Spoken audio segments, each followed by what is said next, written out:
তার মা তো রাজার কাছে যে একটা সঙ্গত দাবি করতে পারতেন যে ছোট রানীর পুত্র যেমন, পুত্রের যেমন তুমি পিতা, আমার পুত্রের তুমি পিতা, যেহেতু দাবি করতে পারতেন আমার পুত্র তো তোমার কোলে বসতেই পারে। কিন্তু না, ধ্রুবকে শিক্ষা দিলেন যে বাবা ভগবানকে ডাক, যদি ভগবানকে ডাকতে পারিস সমস্ত বিপদ থেকে তিনি রক্ষা করবেন।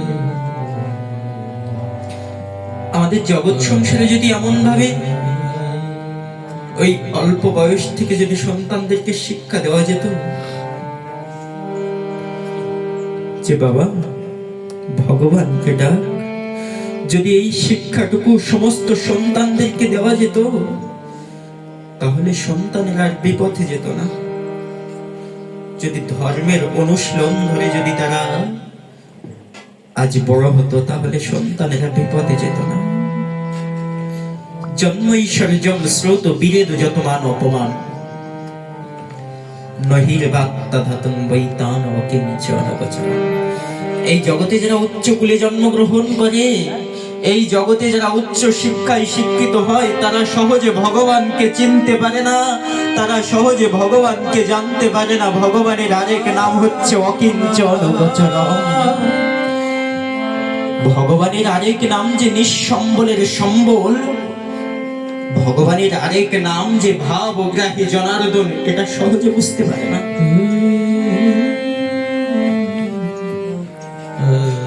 আমাদের সন্তানদেরকে তো সেই শিক্ষা দেই, সন্তান জজ হোক, ব্যারিস্টার হোক, মাস্টার হোক, পণ্ডিত হোক, কিন্তু আমাদের চৈতন্য চরিতামৃতের মধ্যে বললেন যে খ্যাতির মধ্যে সবচেয়ে বড় খ্যাতি হচ্ছে জগতে যে কৃষ্ণ ভক্ত সন্তান হয়ে খ্যাতি অর্জন করতে পেরেছে। কৃষ্ণ এর চেয়ে বড় খ্যাতি আর কিছু নেই। যখন ধ্রুবকে বললেন যে বাবা ভগবানকে ডাক, ভগবানকে যদি ডাকতে পারিস তাহলে কোনো বিপদ থাকবে না। মা, ভগবানকে ডাকতে হলে নাকি গৃহে থেকে ভগবানকে ডাকা যায় না, আমি বনবাসে চলে যাব, কৃষ্ণ আমি বনের মধ্যে যে ভগবানকে ডাকবো। চলে গিয়েছিলেন বনের মধ্যে, কঠোর তপস্যা করছে, এক পা নিচে দিয়ে তপস্যা করছে, করতে করতে সমস্ত আহার বন্ধ করে দিয়েছে। ওই বনের মধ্যে পশু পক্ষীগণদেরকে দেখলে, বাঘকে দেখলে গলা জড়িয়ে ধরে কাঁদতেন, তুমি বুঝি আমার ভগবান? কৃষ্ণ আমার মা তোমার কথা বলেছিল বুঝি? তপস্যা করতে করতে ধ্রুব কি করেছিল?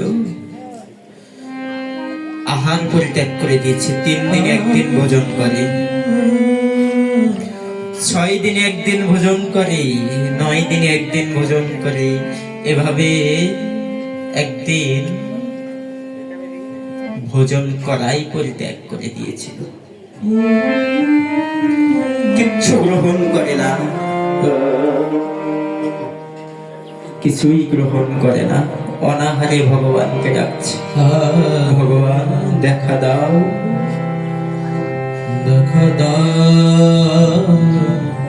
বারবার যখন ডাকছে শ্রীহরি কিছুতেই থাকতে পারছে না বৈকুণ্ঠে। দেবরাজ ইন্দ্র এসেছে রাজসভায়, রাজা উত্তানপাদের কাছে এসে দেখছে রাজা উত্তানপাদ কাঁদছে। দেবরাজ ইন্দ্র বলছে তোমার পুত্রকে গৃহে ফিরিয়ে নিয়ে আসো। রাজা উত্তানপাদ কাঁদছে যে আমি কেমন পিতাজি, জগতে তো এত অল্প বয়সে কোনো সন্তানকে কোনো পিতা বনবাসে পাঠায়নি, আজ আমি কেমন পিতা যে আমার সন্তানকে আমি বনবাসে পাঠিয়ে দিলাম, 5 বছরের মাত্র একটা ছোট বালককে বনবাসে পাঠিয়ে দিলাম। মহারাজ, দেবরাজ বলছে মহারাজ আপনি চিন্তা করবেন না, আপনার পুত্রদের রক্ষা করার দায়িত্ব এখন হচ্ছে দেবতাদের। সন্তান যখন গৃহ ত্যাগ করে ভগবানের চরণে নিজেকে অন্নিহিত করে দেবে, তাকে রক্ষা করার দায়িত্ব তো তিনিই করেন। আপনি চিন্তা করবেন না। এদিকে শ্রীহরির পদ্ম পলাশ লোচন শ্রীহরি দেবশ্রী নারদকে ডেকেছে। নারদ, একটা দুধের বালক ও অকাতরে আমার নাম করছে, আমি না কিছুতেই থাকতে পারছি না। আবার ওকে দেখাও দিতে পারছি না।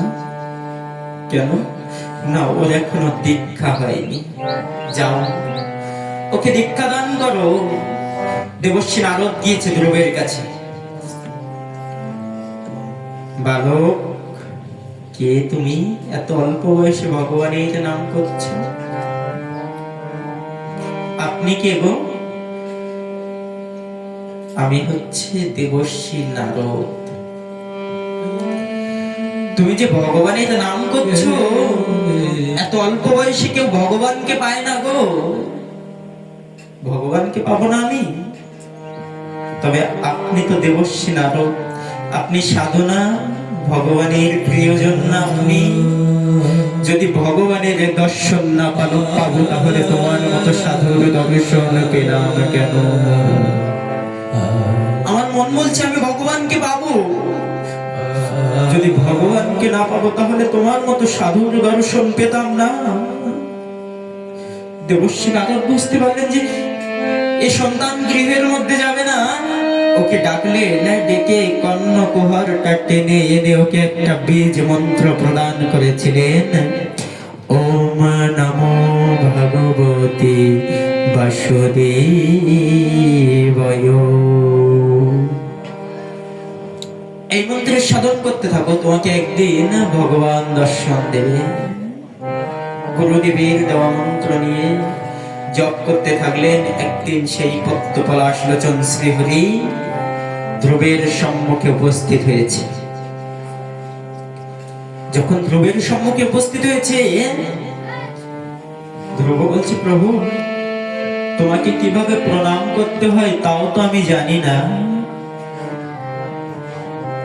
পরমেশ্বর ভগবান শ্রীহরি তার বেদময়ী শঙ্খটা ধ্রুবের মস্তকে যেই মাত্র স্পর্শ করিয়েছে, ধ্রুব সঙ্গে সঙ্গে পদ্ম পলাশ লোচন শ্রীহরির চরণে ভুলণ্ঠিত হয়ে প্রণাম করেছে। কি চাও? ধ্রুব বলছে, কিচ্ছু চাই না প্রভু, কিছু নেব না। আমি তোমার এই রূপ মাধুরী শুধু দর্শন করতে চাই। যে একবার তোমার রূপ পেয়েছে, যে একবার এই অমৃতের সাগরে, যে একবার তোমার রূপের মধ্যে ডুব দিয়েছে, জগতের কোনো কিছু তার আশা নেই। সবকিছু পরিত্যাগ করে একমাত্র ভগবানের চরণে অন্নিহিত হয়েছেন। প্রভু, আমি কিচ্ছু চাই না, তোমাকে পেয়েছি, আমি আর কিছু নেব না। ধ্রুব, তুমি যে এতদিন তপস্যা করলে, তোমার যে সাধনার গাছে ফল ধরেছে, ৩৬,০০০ বছরের জন্য রাজত্ব পাওনা হয়েছে। ওই রাজ সিংহাসন বলুন আর ভিখারির ভিক্ষার ঝুলি বলুন, ওগুলো তো কর্মফলেরই পাওনা, তাই না? জন্মের পর থেকে এখানে যেটা লিখে নিয়ে এসেছে, আমাকে ওটা মেনে নিতেই হবে। সাধুরা এভাবে মেনে নেয় যে আমার পূর্ব জন্মের কর্মফল, ওটা আমাকে ভোগ করতে হবে। তার মধ্য দিয়ে যদি একটু ভগবানের নাম করে যেতে পারি, তার মধ্য দিয়ে যদি একটু ভগবানের গুণগান কীর্তন করে যেতে পারি, এটাই হচ্ছে সবচেয়ে বড় পাওয়া। ধ্রুবকে ৩৬,০০০ বছরের জন্য রাজত্ব পাওনা হয়েছে। তারপরেই আবার ধ্রুবের জন্য দিব্য বিমান পাঠিয়ে দিয়েছিলেন। দিব্য বিমানে চড়ে সেই ভগবানের শ্রী চরণ পাদপদ্মে পৌঁছে গিয়েছিলেন। এই জন্য ভক্তের চাওয়া অন্য কিছু হয় না। কৃষ্ণ সুখৈককে বললাম, কৃষ্ণ বিনে সুখ দিতে নাহি অন্য জনে, থাকিলে বা বিদ্যা কোলে কোটি কোটি ধনে। এই জগৎ সংসারে ভগবান ছাড়া কেউ কাউকে সুখ দিতে পারে না। থাক কোটি কোটি বিদ্যা কুল বৈভব যা কিছু থাকে না কেন, একমাত্র ভগবান ছাড়া কেউ কাউকে, এই যে সমস্ত সুখ আমরা দেখছি এগুলো সব সুখের ছায়া মাত্র।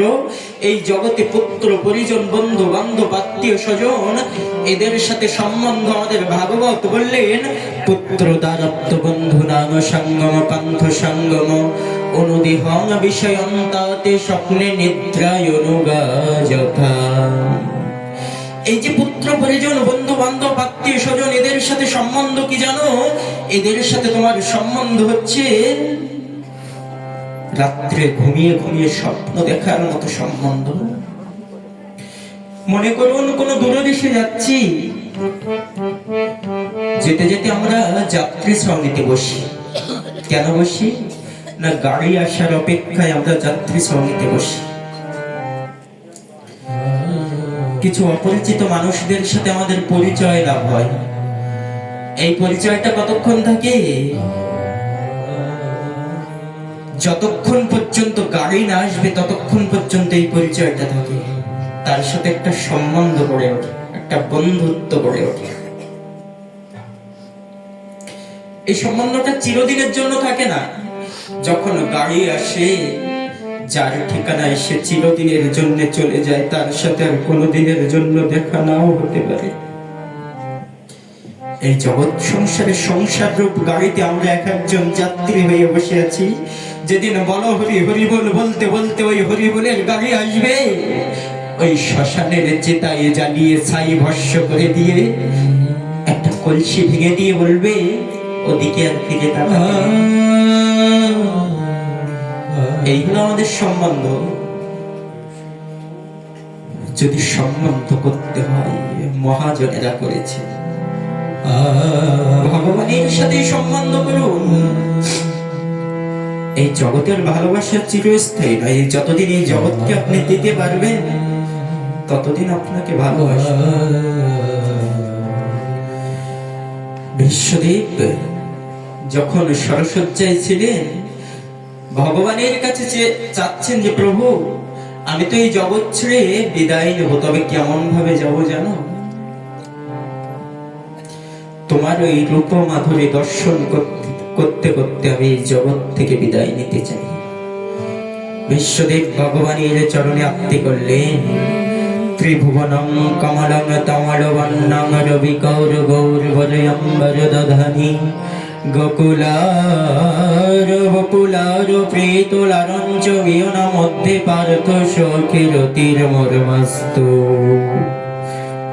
ভগবানের এই পার্থ সারথী রূপটা দর্শন করতে করতে বিশ্বদেবের দেহ থেকে একটা দিব্য জ্যোতি উপরের দিকে ধাবিত হলো। ওপর থেকে দেবতাগণ পুষ্প বৃষ্টি বাড়ি বর্ষণ করতে লাগলো। জয় জয় ধ্বনি হতে লাগলো। জয় জয় শ্রী গুরু শ্রী নিতাই গৌর সীতানাথ প্রেমানন্দে গৌর হরি হরি গৌর।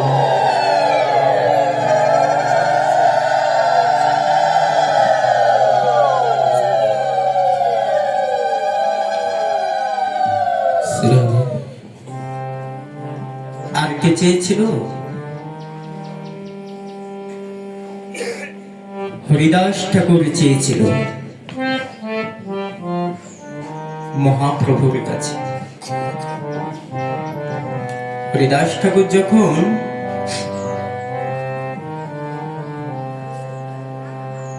তিলক্ষ হরিনাম করতে বৃদ্ধ হয়ে গিয়েছে, কি করলেন? একদিন গোবিন্দ মহাপ্রসাদ লইয়া হরিদাসের দিতে গেলা আনন্দিত হইয়া।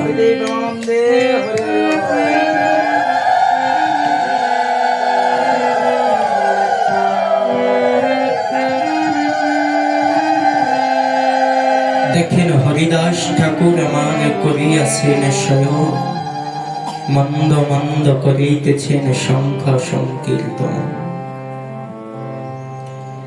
একদিন মহাপ্রভুর অন্তরঙ্গ পার্শ্বদ গোবিন্দ দাসকে ডেকে পাঠিয়েছে। গোবিন্দ, যাও তো হরিদাসের কি জানি কি হয়েছে, হরিদাসের জন্য একটু প্রসাদ দিয়ে এসো। গোবিন্দ যখন হরিদাসের কাছে প্রসাদ নিয়ে গেছে,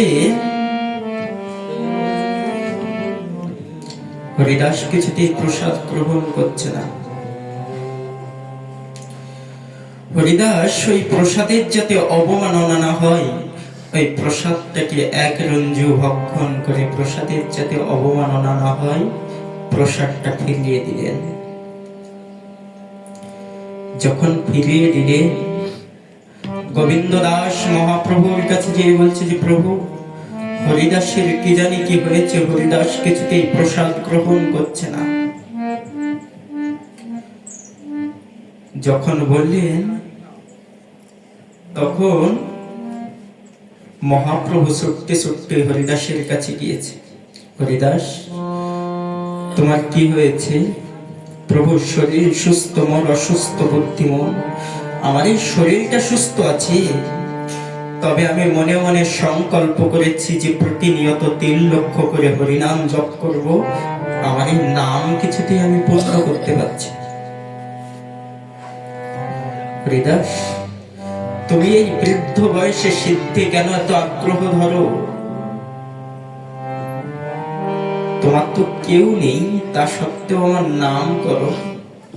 আজ না তোমাকে কিছু দিতে আমার মন চাইছে। প্রভু, যদি দিতে হয় তবে দাও।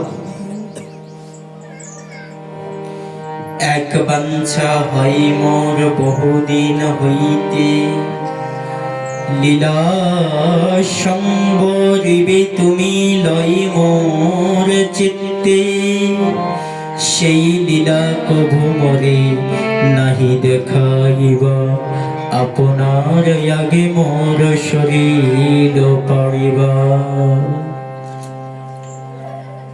আমার বহুদিন ধরে ইচ্ছা হচ্ছে তুমি এই জগৎ থাকবে না বেশি দিন।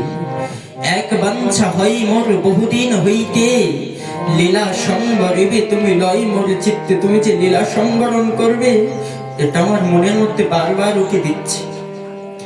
তুমি এই জগৎ ছেড়ে চলে গেলে আমি কিছুতে এই অন্ধকারাচ্ছন্ন জগতে থাকতে পারবো না। প্রভু, তোমার আগে যেন চলে যেতে পারি। ভক্তের চাওয়া দেখুন কেমন হয়।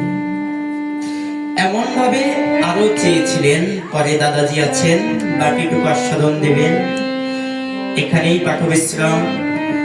যদি এইটুকু সময়ের মধ্যে কারো অন্তঃকরণে কোনো আঘাত দিয়ে থাকি, আমাকে নিজের সন্তান মনে করে ক্ষমা সুন্দর দৃষ্টিতে দেখবেন।